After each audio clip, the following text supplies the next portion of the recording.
Welcome, welcome, welcome, Outlaws to Advocates. I lied last week and said this podcast waits for no one. Turns out Jeremy proved us wrong, and we did wait. So we got a little bit of a late start tonight. Good news is we're on Facebook Live. We're giving that a shot, seeing what that looks like. Don't even know if it's broadcasting live, but we'll figure it out as we go. I love winging it. Absolutely, man. That's what we do. We wing it. We get to it. We got big things coming. Everybody sitting here at this table is doing great, right? Yeah. We all work in behavioral health. We're all in service. We're all living our best lives. Do we all have a sense of humor? No. Jeremy, what'd you do tonight? Tonight I had the privilege of going down to a correctional facility and speaking the truth. Awesome. Yeah. That's great. We had the privilege of waiting for you to show up. Wonderful. I appreciate your patience. Super glad you're here, man. That's awesome. We definitely missed you last week. Jesse and I were talking before you got here, because you were a little bit late. So, the topic we came up with was greatness and what that looks like and what kind of commitment that takes and what we get to do or what we have to do on a daily basis as far as discipline and moving forward. Oh, before I forget, we do have our first sponsor for Outlaws to Advocates, because once we got over 100 listeners and started monetizing this, and now we're all basically rich, we were able to take on sponsors, which is phenomenal. And Jerry from Freebird Auto, he's not only our sponsor, but I believe he sold all three of us a vehicle at one point or another. He did. And many others. And many others. Yeah. Some people with credit challenges, some people without. More importantly, if you don't know that Freebird Auto is doing amazing things, do me a favor and just check out the Google reviews. They literally speak for themselves. It's a phenomenal place, a phenomenal person. Actually, he's all right, but I don't want to give him too much credit. But no, he really does. He does amazing stuff, and he's our first sponsor here at his hat smells really good. Outlaws to Advocate. He's sitting on the table last time I was there. I took a whiff. Yeah. Nice. Yeah. Okay. Yeah. I don't know if I'd be advocating for that. Nothing like a full pull of. Man, head sweat. Awesome. Awesome. So when it comes to feeling great and doing great, right? It sounds awesome, right? What kind of work does it take for you, Jesse? For you to feel great about yourself, for you to think you had a great day, for you to believe you're on a path of greatness. What kind of work does that take? Honestly, when we start talking about greatness, I think the first thing that we have to do is define it.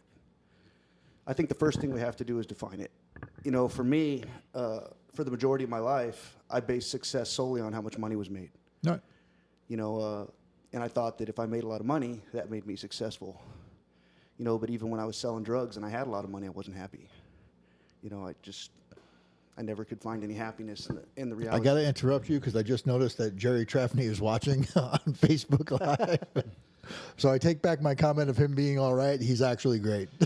But his hat does smell good.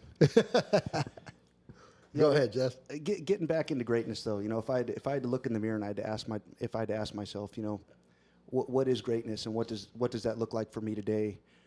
To me, what that looks like is working to make a difference, not to make a living. Leave the world a little bit better place than I found it. Give back to the community that for so many years I took from and that I harmed. And in doing so, I feel better about myself. Because a lot of what I think has a lot to do with how I feel. And when I'm doing these esteemable things, I feel better about myself. Awesome. And to me, that's what greatness is. Awesome. It's got nothing to do with how much money I have. Right. A lot of people do define success and all that stuff by money and houses and cars and whatever other material things you want to put on it. For me, honestly, definition of success is waking up every day with a smile on my face. That's literally what that is. If I'm waking up every day happy, I'm extremely successful. I consider myself extremely successful the last 4 years in prison. The rest of the world probably wouldn't do that, but the rest of the world doesn't get to define my greatness, right? Or my success. What about you, Jeremy? So this is very important because I really know what greatness is not. I couldn't even look in the mirror in my first 4 years of incarceration. But when I remember when I first started being of service in my incarcerated community, and I picked up this Hazelden manual from like the late 70s that I found in the Cimarron Library, I was like, you know what? There's something here that needs to be said about what's going on around me. And the thank yous that I would get in those groups, right? And just surrendering to like just not having any type of control over what's happening. I just know that whatever is great, it's still yet to come, because today was better than yesterday, and my life is better than it's ever been, because I do 3 things, man. I wake up, I pray, I meditate, and I be of service. And I get out of my own way when that underlying narrative tries to take control and tell me I'm not good enough. That's awesome, man. Yeah, and that's true. Like, I have that voice sometimes that says, "Who are you? You know, you don't deserve this." All that stuff. And because I've worked on myself, I have good friends in my life, I have good people in my life, I'm able to identify that voice when I hear it. Like, who are you? I'm the guy that's going to get up and do it regardless. You know, regardless of what I'm feeling, regardless. I don't get satisfaction based on if I feel like doing something or not, right? It's the action, especially when you don't feel like doing it. Like when you don't feel like doing a podcast on a Wednesday night because you're exhausted from being at a conference all day, but you do it anyway, you know? And for me, it's so exciting because I never in my life believed that I deserved happiness, right? And I still don't believe I deserve it, right? That, to me, that deserving is kind of an entitled word. For me, I honestly believe that happiness is earned. You have to do the work in order to be happy. Absolutely. I for sure had to do the work to be freaking miserable, right? And I worked my ass off to be miserable. I put in that work every day to stay miserable. Why would I not do that, or put in at least that same amount of effort into being happy? Absolutely. It's like last week when I was talking about that quote, you know, don't be upset by the results you didn't get from the work you didn't do. You know, and a big part of being the best version of myself and greatness is if there's areas of my life that I'm unhappy with, there's what can I do to improve them? If I'm unhappy with the way that I look, I can exercise. You know, if I want to stay sober, I can work a program of recovery. You know, if I want to have a decent relationship with a woman, I can not cheat on her. I can be honest with her.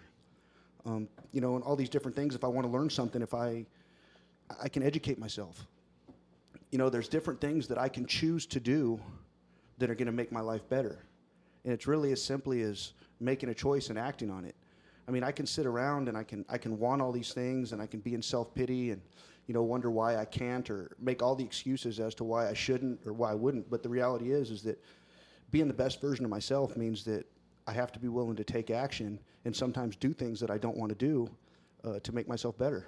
You know? Absolutely. And I like that, Jesse, because what you're really talking about is what we call vulnerability, right? Not letting the shame of our past dictate our future. Like that post you did, George, not too long ago, taking that rear view picture of Men in Orange. Yep. I believe it was females, but yeah, absolutely. Yeah. Absolutely. Okay. Yeah. That is a true definition of, right? Like when we look back, how small that mirror is, you know, and it's worth thousands and thousands of words, right?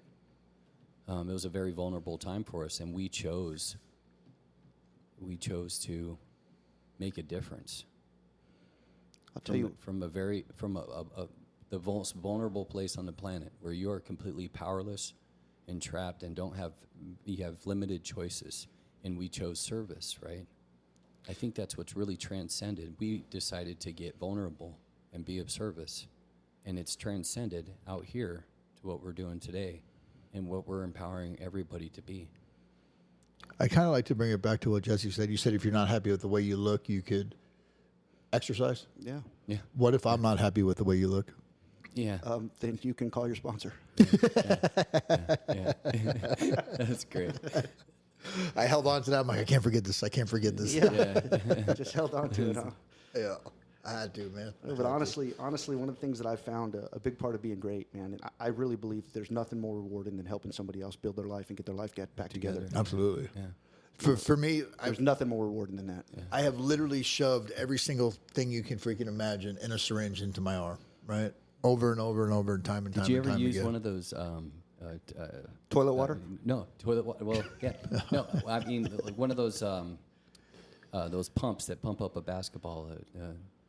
No, I didn't. No, I didn't go that far, but I was close. Yeah.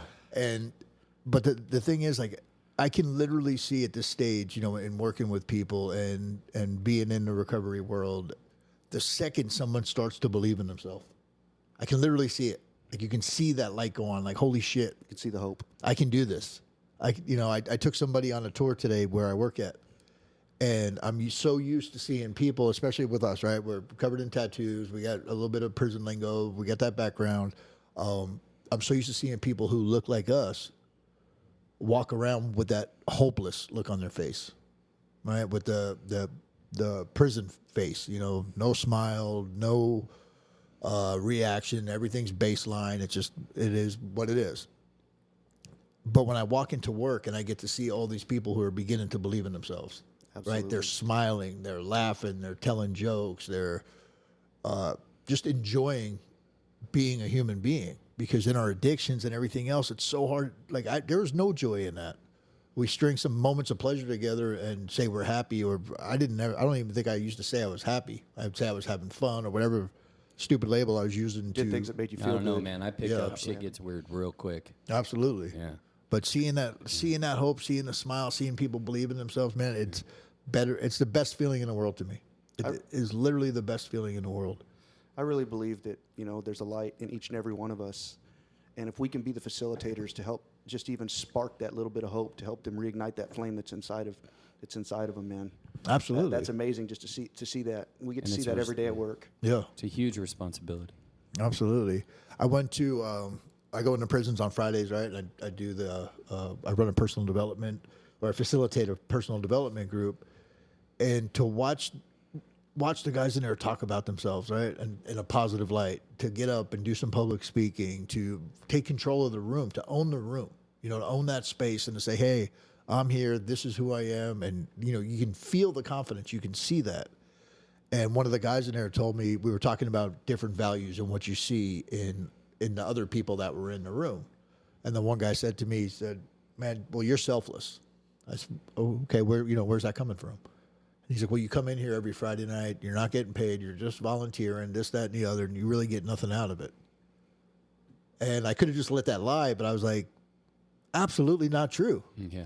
I'm literally getting more out of this, I believe, than everybody in this room. Yep, absolutely. Having that privilege to go back into the prisons, to be able to interact with these guys, to watch them grow, to watch them believe in themselves, to watch them create hope, and more importantly, man, to watch them encourage each other, and foster that sense of community. To me, that's like, It's a I go spiritual there. axiom. Oh my God, dude! I walk out of that prison, and this is not the best recovery word in the world. High as a kite. Yeah. Yeah. I literally walk out of there high as a kite. I can't go to sleep on Friday nights, sometimes till 11, 12 o'clock, because my head's spinning. And I talk about it all week, and I tell stories about what happened in there.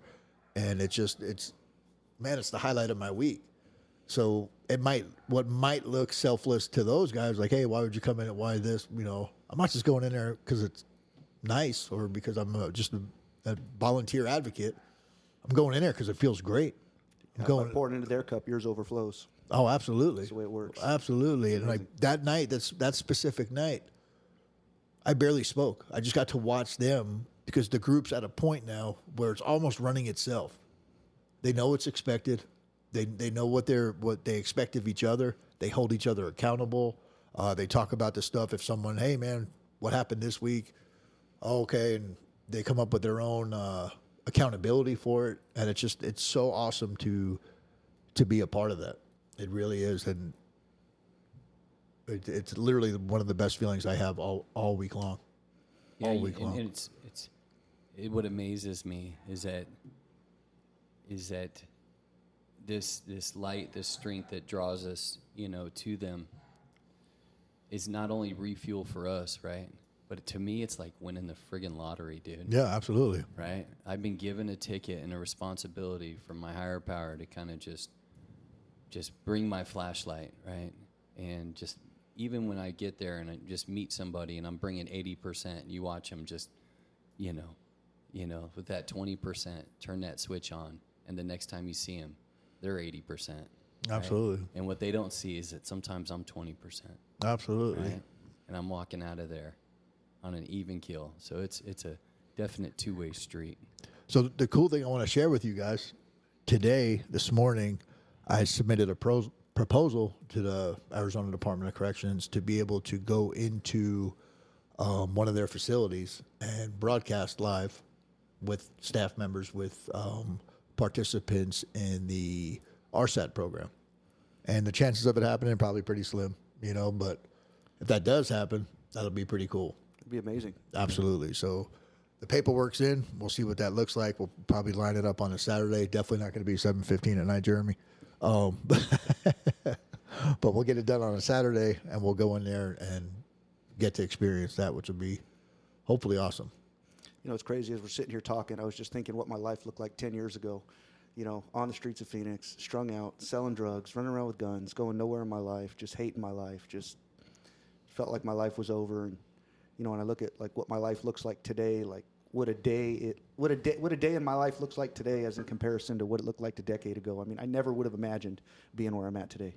Right. I never even could have imagined it. You know, like now I wake up, I pray, I meditate, I journal, I send out daily readings, I go to the gym, I go to work, you know, I come home, I sponsor and mentor a bunch of guys. You know, I go to 12-step meetings, I chair 12-step meetings. You know, I'm of service, I do volunteer work. You know, I have real friendships today, guys that I can call. With who? Everybody but you. Yeah, guys that I can call, I mean, that I actually feel like I add value to my life and I add value to theirs. You know, and my family relationships are getting stronger. I just, like you were saying, you know, I just wake up happy every day. You know, and I feel like sometimes I don't deserve it. You know, I never could have imagined my life ending up the way that it is now. And I feel like I'm just getting started. Absolutely. Absolutely. It's a great feeling, right? I feel like I'm just getting started. Yeah. My feedback to, shout out to Michelle Palmer up at MRC. I told her I'm just getting started. I'm not, this is the beginning. No. You know? Well, I'm 50, so it's close to the end for me. Yeah, okay. Yeah. I'll be 48 here in just a few days. So No spring chicken? I'll still run a 6.5 minute mile. Yeah. I wake up, I beast it. So, and I could still do 100 burpees in like 7 minutes. Yeah. Like, I'm nowhere near any of those numbers. I'm up around the 12-minute mile range, which I'm pretty comfortable with. no, it's a good steady jog, man. It's one. works. Yeah, It works for me, and the options are limited. It's either 12 or 13. But can you still jump the fences if you're being chased? yes. By who? The police. Speaking of the police, you know who I hung out with today all day? Yeah. A detective who arrested me on 3 different occasions from Scottsdale PD, Johnny Helia. Yeah. Excellent. He's an old rope detective, which Yeah. for people who don't know, and most of our people who listen to this, I'm assuming know what rope is. Yeah. It's the repeat offender program. We're all familiar with it. Yeah, absolutely. I know. Very the guys, familiar. I know the guys in this room are. Johnny Helia, he retired 1 month before his squad took me down No. and took a tank to our house in Scottsdale. Yeah. I get the privilege of working out with him in the mornings. Yeah, so it's so surreal. Like we're telling the story. Yeah. Shout out to Jeremy Shaw's Uncle Jack that replaced my windows when my house got raided. Thank you for doing that. Yeah, thank you. Hey, Cousin Jack, man. Yeah. Wonderful human. Sitting there with him today, and we're telling us. You can imagine how many people he's probably arrested and all that other stuff, and he's telling the story of my arrest to this one of the females that we were talking to. Yeah. Like verbatim. He remembers it like it was yesterday. I know I remember it because it's a pretty traumatic event if you've never been arrested before. But again, most of the people listening to this probably have. And we definitely are familiar with it. Absolutely. Yeah, and shout out to him. He's got a podcast to himself called Chase the Vase. It's a very supportive story about him and his son. Absolutely. It's great. It's supposed to be on there too. He's supposed to come and do this one. We're supposed to go and do that one. Yeah, it's awesome. The stuff that we get to do just to sit in this room, have these conversations, and be a part of this kind of hope, promoting this hope. And It's insane, man. It's insane, right? Like we relied on them to open doors for us in there. Absolutely. You know what? Absolutely. I'm relying on them to open doors out here. Absolutely. Yeah. absolutely. I never thought it would bring me so much joy to be able to go back into a prison. Yeah. You know, and to interact with the guys, even with staff. There's so much value there, and it's just, man, I love what we do. I do. So one of the volunteers that used to bring one of the 12-step meetings into one of the facilities that I was at, you know, he had 30-something years of recovery, and one of the guys asked him, he said, you know, how the hell did you accomplish that? I mean, 30-something years, I mean, that's unheard of. And the old man kind of sit back, and he looked up into space, and he said, doing things I didn't want to do. Yeah. That's how I accomplished it. And I was thinking, you know, today we're talking about greatness. You know, and any advice I could give to anybody that's trying to improve their life. You know, be willing to do things that you don't want to do, things that you know are right, things that you know that you need to do. I think that's the first step. Be willing to do things that you don't want to do. Yeah. There's another word for that. Discipline. Yeah. Discipline. Right. Discipline isn't doing the shit you want to do. Discipline is doing the stuff you don't want to do. I got up this morning and I had my Rio Salado classes came in. Forced action. Yeah. Oh my God. I was like, oh, here we go again. Yeah. Yeah, take this. The real learn. Yeah. Oh, they're, darn right. they're in there. Yeah. So I took a picture of it and I put it on, I believe, LinkedIn or Facebook or both of them or something. And the reason I post so much is because there's so much accountability in that. Right. There really is. First of all, I like to share the stuff that we do. You know, I'm extremely grateful that I get to do the stuff that we do. And whether it's work, whether it's these conversations, because we have these same exact conversations with or without this setup, right? In prison. Regardless of who's in the room. Excuse me. Regardless of who's in the room, whatever's going on, we talk like this all the time. Regardless if we were being paid for it. This is stuff we did for free for years. Absolutely. Freebird Autos paying us. Yeah. But yeah, it's absolutely amazing. I'll tell you guys something. Last Friday, I went to get my test results. Yeah. And go ahead and just keep banging on the mic. Nobody can hear that. You're good to go. I went to go get my test results, and everything came back Positive. in a positive light. There was like nothing bad. Like I was trying to think of how to say that right now, but everything came back good, and I was like, "Cool, man." I walked out and I threw the piece of paper with all my negative results on the passenger seat, and I drove home. Yeah. Didn't think twice about it. And the next day, I was brushing my teeth, and like I know people right now who are sick, and I'm not talking about from the disease or from because I know those people too, but people who have cancer and are suffering. And I just took that little bit of news from the doctor like I was entitled to it, like I had it coming. And I sat there and I was like, man, I haven't practiced any gratitude on this. So today I've been intentional all day, being extremely grateful that I'm healthy. After all the stupid decisions, everything I've done to my body, everything I've put in my body, the bad eating even, just everything. And I've made a point to talk about that today and that practice of gratitude. And it, along with the discipline, the three words we said tonight that really stand out to me are vulnerability, because that's huge. We don't get anywhere by having bullshit conversations. The reason that the three of us have these conversations, the reason the three of us have been able to form bonds is because we've told each other the truth. We've had uncomfortable conversations, right? We've moved through some stuff. We've helped each other when we've struggled. All that. Vulnerability, discipline, and gratitude. Those are three actions. I recently had one of those moments, George. I looked at my progression of my reentry, and I based it off the insurance plans that I've had. I had my access card out on the table. I had my Blue Cross Blue Shield, which had a heavy deductible on it. And then recently, I just looked at my fully funded Aetna policy. It had a $600 deductible on it.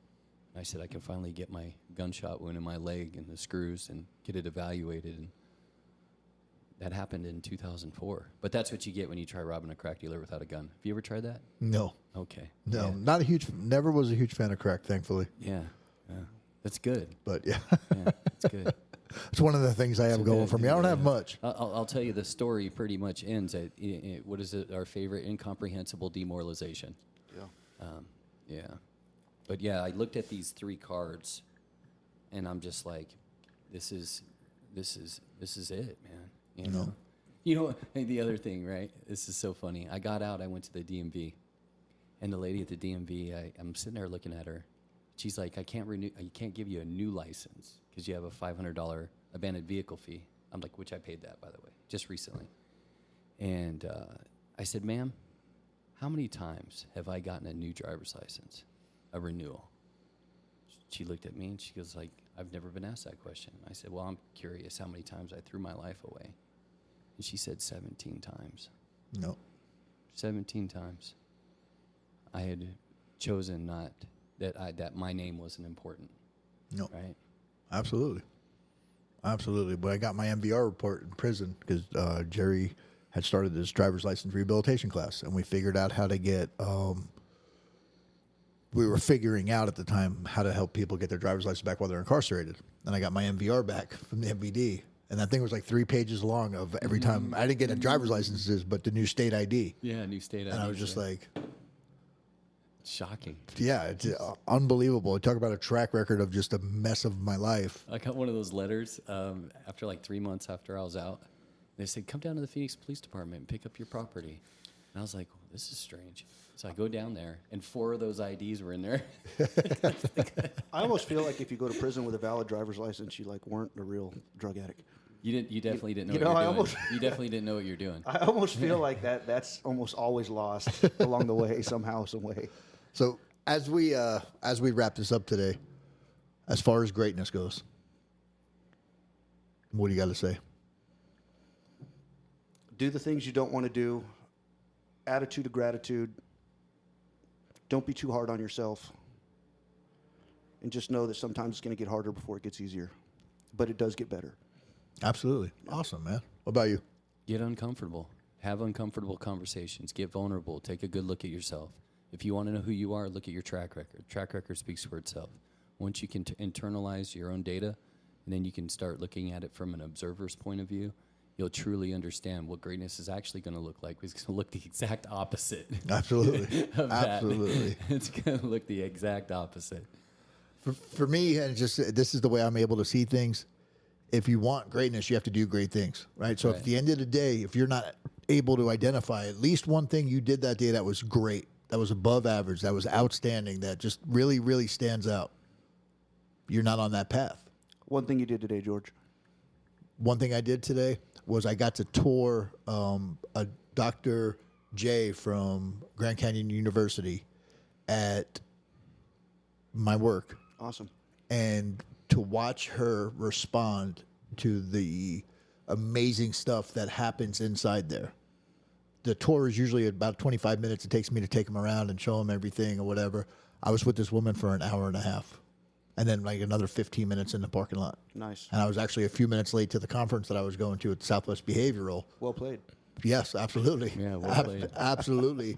Because I was able to give that interaction the energy it deserved. And if once you meet that lady, I'm in business development because I run at a high level, right? I talk a lot.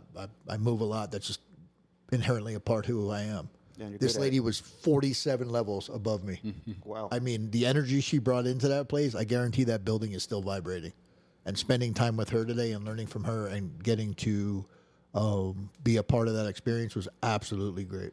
Good answer, buddy. Absolutely great. Absolutely, man. You called me on it, and I almost got nervous. I'm like, ah. But it's awesome. So thank you, everybody that watched tonight. Thank you, everybody that's going to listen here in the future. Please like, share, and comment us on Facebook. Check out Freebird Auto. The more of you guys that go there, the more we'll get paid because he hasn't paid a shit. But we'll get there eventually at some point. Absolutely love all of you guys, man. Good luck. Everybody can do it. Everybody can win. And we'll talk soon. All right. Have a great night. Have a good night.